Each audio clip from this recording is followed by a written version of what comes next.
Hi everybody, it's Joe from Haunted Hunters.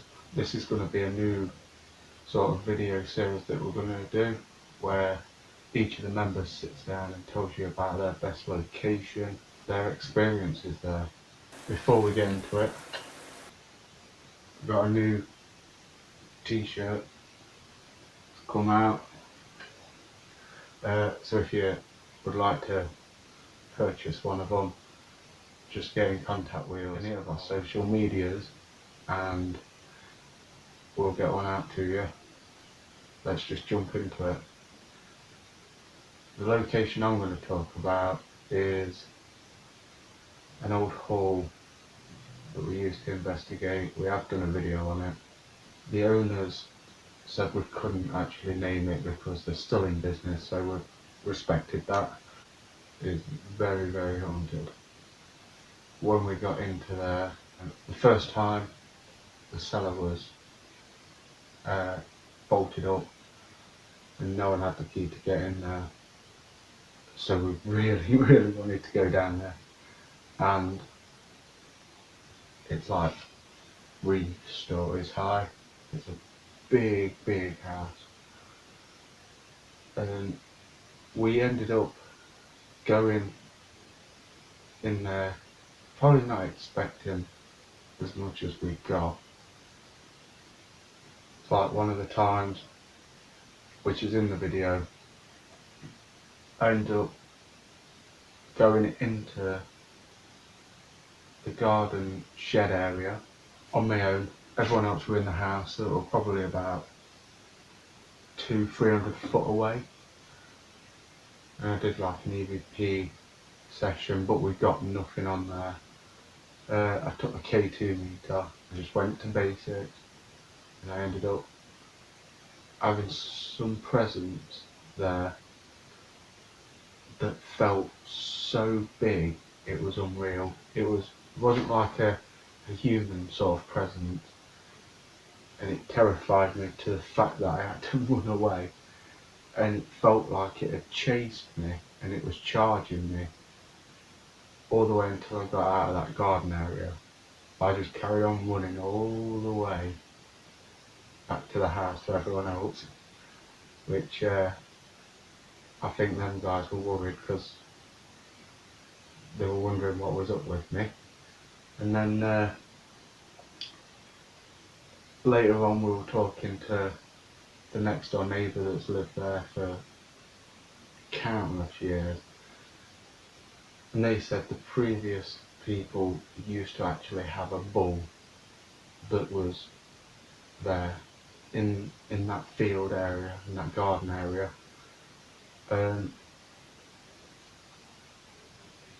I couldn't put my finger on what it was that was chasing me, but she said that they had slaughtered it in that area that I was actually in, so it makes sense that it was that. I know a lot of people think, oh, animal spirits, but if you believe in the paranormal, there's got to be an animal spirit as well as a human spirit. So that was very, very interesting. We finally went down into the cellar the day that we was actually, well, the night that we was actually going to record the episode, which was quite nice of them. And there was a spirit there that didn't really like me. We were speaking to a woman where, like a slave, that she was kept down there, and there was guard that used to stay down there as well. And he was like a silent type, but he was very aggressive. The lady spirit was saying that she used to fear for her life when she was alive because of how scary this person was. And I was just recording our part of the table tipping that we were doing, and it ended up sliding towards me a couple of times, and it just wasn't a nice feeling.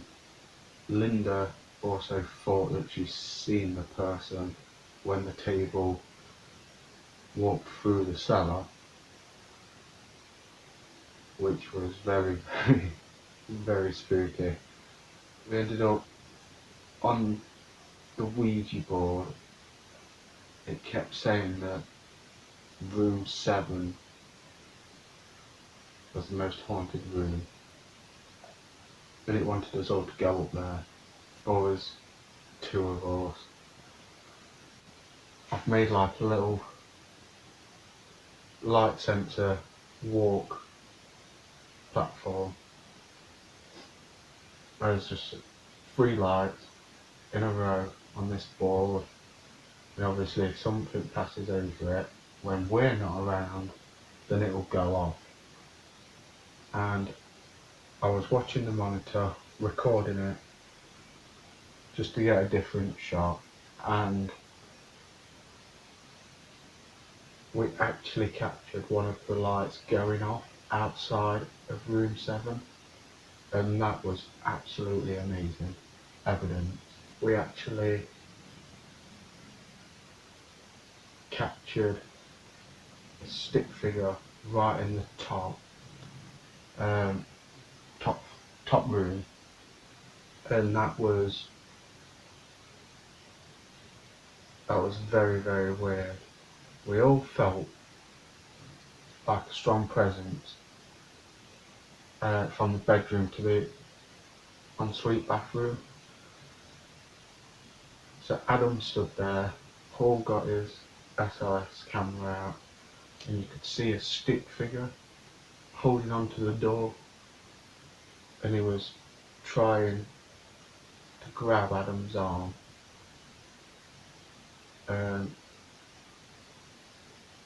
If you've ever been on a ghost hunt or anything like that, imagine the worst feeling you could ever possibly feel, and that is what we was all feeling, whereas usually only one person gets it or the other. But none of us had a nice feeling when we was in that hallway outside room 7. We ended up going downstairs towards the end of the night of the recording, and we went into one room, and it wasn't a very, very nice spirit at all. To scare us, he says it was a father of some children, and he ended up hanging the kids, and they were playing it off very, very nice, and it was starting to affect everyone. People started like seeing stuff, and it was just a horrible, horrible spirit. We ended up talking on a Ouija board down in the dining room to someone called Lady Jess, that we got her name out finally. It took us about an hour to get her name because she didn't want to tell us, and she used to own that area. Before all the other things were built, there were loads of hovels all around the place, and she was not a nice person. She used to rent all these hovels out to people, but she'd stuff like 8 people inside a 3-person hovel, and she'd charge them all, and then if obviously they didn't pay, she'd go and slaughter them, or she'd go around, beat them down, strip them naked, or get a guard to strip them naked, and then parade them around all the other hovels to show this is what's going to happen. Then they'd torch the hovel. But we ended up getting to speak to her, and she ran that building as well. Like you'd have, when we went down into the cellar, we left the door open, we put what I've made is a SLP, a spirit light pod, It's got a sensor on top, and we just put it at the top of the stairs. And while we was doing the Ouija board,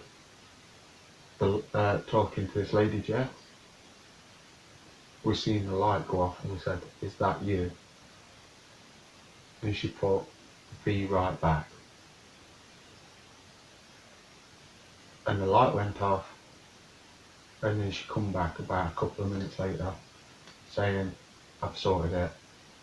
So we asked, "How have you sorted it?" And she gets rid of all the spirits that don't do as she says. Even in the afterlife, she's a proper badass. Um, and her husband there we got was Finn. He used to be a badass as well, but obviously not as much as her. She was a very fierce woman, just horrible what she used to do to people. But she said, she'd look out for us while we was there, because she was so much in command that she wouldn't let spirits do stuff on their own. Then going back to this person in the room upstairs, he must have been stronger than her, because she didn't know anything about it, and it just drained us all so much. When we left that room, we all felt a pain in our temples. Our eyes started leaking. Every single one of us, if I'm right in remembering, because it's a little while ago, everyone's left eye started tearing, and then we started all just collectively yawning our heads off, and that spirit had just drained us so much. That's how it goes in the professional world. You just have to take things as they come. So I hope you like this first episode of this new series. I know it's a bit different to us actually doing a hunt, but I thought it'd be nice for you to get to know us as a team as well. So thank you for watching. Please subscribe and smash that like button, and you can share it all around. Thank you for watching. See you soon.